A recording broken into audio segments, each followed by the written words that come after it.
ನೋಡಿ, ಬಳ್ಳಾರಿಯಲ್ಲಿ ಇಂಥದ್ದೊಂದು ರಕ್ತಸಿಕ್ತ ಅಧ್ಯಾಯ ಓಪನ್ ಆಗ್ತಾ ಇದ್ದಂತೆ ಇದನ್ನೇ ಪ್ರಮುಖ ಅಸ್ತ್ರ ಮಾಡ್ಕೊಳ್ಳೋದಕ್ಕೆ ಬಿಜೆಪಿ ನಾಯಕರು ಸಿದ್ಧತೆ ಮಾಡ್ಕೊಂಡಿದ್ದಾರಂತೆ. ಇದೇ ವಿಚಾರ ಇಟ್ಕೊಂಡು ಸರ್ಕಾರದ ವಿರುದ್ಧ ಮುಗಿ ಬೀಳೋದಕ್ಕೆ ಬಿಜೆಪಿ ಪ್ರಯತ್ನ ಪಡ್ತಾ ಇದೆ ಅನ್ನೋದರ ಡೀಟೇಲ್ಸ್ ಸದ್ಯ ಸಿಗ್ತಾ ಇದೆ. ಬಟ್ ಎಷ್ಟು ಮಟ್ಟಿಗೆ ಯಶಸ್ವಿ ಆಗುತ್ತೆ ಬಿಜೆಪಿ ಇದರಲ್ಲಿ ಅನ್ನೋದು ಪ್ರಶ್ನೆ. ಬಳ್ಳಾರಿ ರೆಡ್ಡಿಸ್ ದಂಗಲ್ ವಿಚಾರಕ್ಕೆ ಸಂಬಂಧಪಟ್ಟಂತೆ ಬಿಜೆಪಿ ಬೃಹತ್ ಪ್ಲಾನ್ ಮಾಡ್ಕೊಳ್ತಾ ಇದೆ. ಸರ್ಕಾರದ ವಿರುದ್ಧ ಬ್ರಹ್ಮಾಸ್ತ್ರ ಪ್ರಯೋಗಕ್ಕೆ ಸಿದ್ಧತೆಗಳಾಗ್ತಾ ಇದೆಯಂತೆ.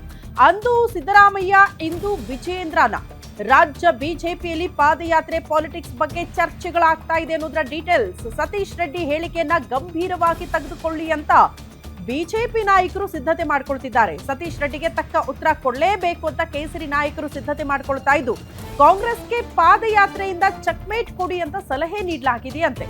ರಾಜಕೀಯ ಲಾಭದ ಲೆಕ್ಕಾಚಾರ ಹಾಕ್ತಿದ್ದಾರೆ ಹಿರಿಯ ನಾಯಕರು. ಚುನಾವಣೆ ದೂರ ಇದೆ, ಪಾದಯಾತ್ರೆ ಪಾಲಿಟಿಕ್ಸ್ ಬೇಡ ಅಂತ ಕೆಲವರು ಹೇಳ್ತಿದ್ದಾರಂತೆ. ಸವಾಲ್ ಹಾಕಿದ್ರು ರಾಜಕೀಯ ಲಾಭ ನೋಡ್ತಿದ್ದಾರೆ ಅಂತ ಬೇಸರ ಹೊರ ಹಾಕ್ತಿದ್ದಾರಂತೆ ಇನ್ನು ಕೆಲವರು ಬಿಜೆಪಿ ಪಾಳ್ಯದಲ್ಲಿ.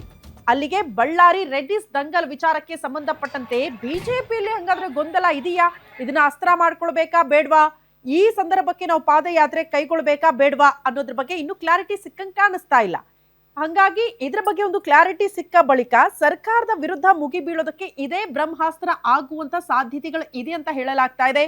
ಮೋಸ್ಟ್ಲಿ ರಾಜ್ಯ ಬಿಜೆಪಿ ಯಾವ ರೀತಿಯ ನಿರ್ಧಾರವನ್ನ ತೆಗೆದುಕೊಳ್ಳುತ್ತೆ ಈ ವಿಚಾರಕ್ಕೆ ಸಂಬಂಧಪಟ್ಟಂತೆ ಅನ್ನೋದು ಸದ್ಯ ಇರುವಂತಹ ಕುತೂಹಲ.